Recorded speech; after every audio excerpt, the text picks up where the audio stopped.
ঢাকা টেস্টে পাকিস্তান একাদশে 7 জন বাঁহাতি ব্যাটার, প্রথম 5 ব্যাটারও বাঁহাতি।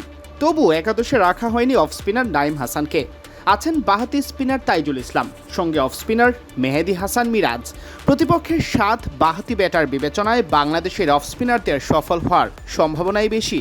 স্বভাবতই তাই প্রশ্ন উঠছে, প্রতিপক্ষের একাদশ বিবেচনায় অফ স্পিনার নাইমকে কি রাখা যেত না একাদশে? পাকিস্তান ব্যাট হাতে দারুণ শুরুর পর এই প্রশ্ন আরও জোরালো হচ্ছে।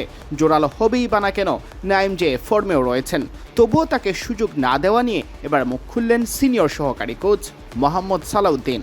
টিম তো আসলে টিমের স্ট্রেংথ বুঝে আসলে আমাদের জিতে হয়। অনেক সময় আপনি লাকি থাকবেন, অনেক সময় লাকি থাকবেন না। কারোর জন্য তো আসলে কাউকে সুযোগ করে দেওয়া হচ্ছে, আমার কাছে মনে হয় যে সে সেটা আর্ন করে কিনা সেটাও বেটার। এবং টিমের আসলে আমাদের টিমটা আসলে আমরা অনেক সময় পারি না করতে, অনেক কিছু কারণে, অনেক কারণ আমাদের টিমের ব্যালেন্সটাও দেখতে হয়।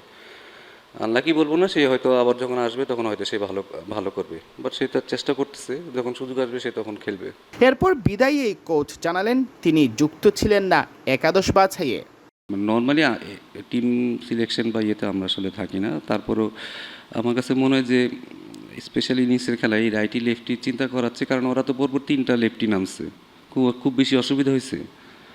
যে ভালো সে সব জায়গায় ভালো হবে, ঠিক আছে, যে খারাপ সব জায়গায় খারাপ হবে। তো আমার মনে হয় আমরা ভালো জায়গায় বল করি নাই, সেটা হচ্ছে আসলে আমার কাছে মনে হয় যে সেটাই আমাদের যদি আজকে দিনটা সবচেয়ে বলেন যে আসলে পেস বোলিংটা একটু ভালো ভালো জায়গায় বল করা উচিত ছিল।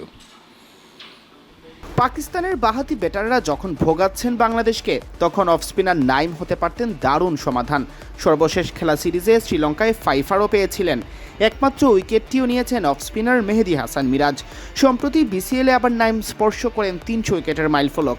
কেরিয়ারের বেশিরভাগ সময়ই ছন্দে ছিলেন, তবুও টেস্ট খেলা হয়েছে এখন পর্যন্ত মাত্র 14টি, অথচ অভিষেক সেই 2018 সালে। নাইমকে অবশ্য দুর্ভাগা মানতে নারাজ সালাউদ্দিন, যদিও আরও স্পষ্ট করে জানালেন দল বাছাইয়ে তিনি যুক্ত ছিলেন না। না, টিম সিলেকশনে আমরা থাকি না, ঠিক আছে। টিম সিলেকশন আমরা যেন থাকি না, সেই তো আমাদের আসলে বলার কিছু নাই এখানে। টিমের প্ল্যান যদি বলেন যে হয়তো টিমের প্ল্যানে আমরা সবসময় থাকি, বাট কে খেলবে না খেলবে সেটা তো আসলে আমাদের কিছু বলার নেই। আমাকে হইতে পারে, আমি ধারণা করছি, সেখানে তো আমি বলি নাই যে এটা হইতে পারে, কারণ আপনি যারা আছে তারা সবাই আসলে প্রুভেন।